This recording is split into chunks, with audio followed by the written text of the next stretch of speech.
Carlmicheal, Stokey, Cannady, born and raised in West Baltimore, better known as Reservoir Hill or White Lock. Grew up in a middle-class family, single parent, mom. Loved playing sports, loved education. Found myself in a very isolated situation growing up. You know, as a kid, 10 years old, my father introduced me to a life of crime. I think that's where I started to perpetuate the negative narrative of the streets. Went on to college later on for real estate, business management, and psychology. Also went to prison for 12 years. Came home, sought atonement, forgiveness for the sins I committed in the past. Became a marketing manager for Shoe City, CEO of the Stokey project, and now I'm currently running for mayor. I feel slept on now because even running for mayor, a lot of people didn't give me credit for being involved and engaged in the change we want to see as a candidate. I felt like, you know, people don't think that we can do certain things, meaning my team.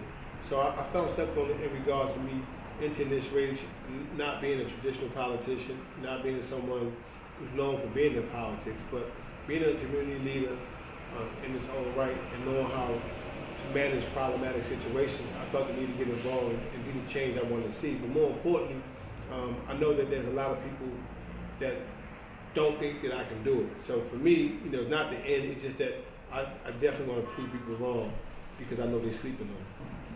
And people slept on me, you know, early in life as well, you know, when, you know, growing up, a lot of people didn't think I would be successful based on my environment. You know, they thought I was a product of that, you know, and I like to prove people wrong. But more importantly, I wanted to run for mayor because we live in a crisis city that a lot of leaders don't know how to manage. They don't necessarily come from where we come from. They don't understand the problems. They can't solve them. You see a perpetuation of negativity and corruption every single day in the city. And I just wanted to be a person that can come in and shake things up, you know, and be the change that a lot of youth need to see.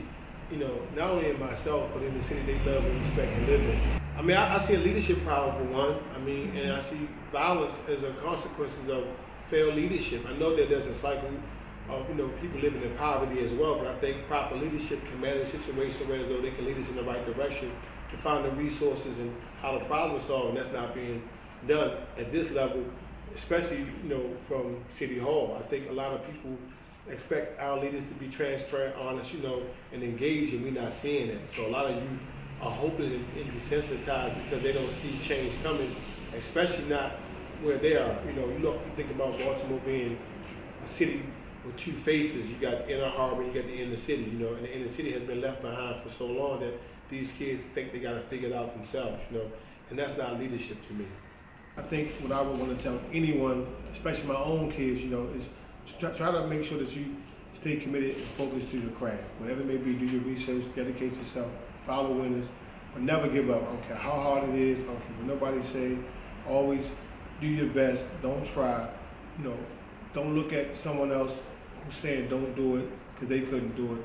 Just do your best. You know, right now Baltimore has a lot of young men with pain and they're hopeless because of the circumstances that they surround themselves in. Don't let that deter you from chasing your dream because there's people like myself who've been in worse conditions and I found a way out.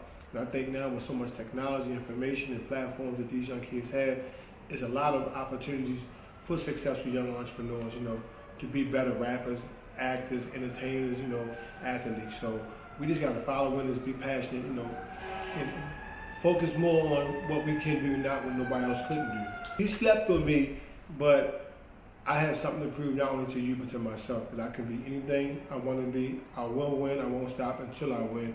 And I know for a fact, if I continue to walk in my path, I will not only succeed, I will fulfill my purpose.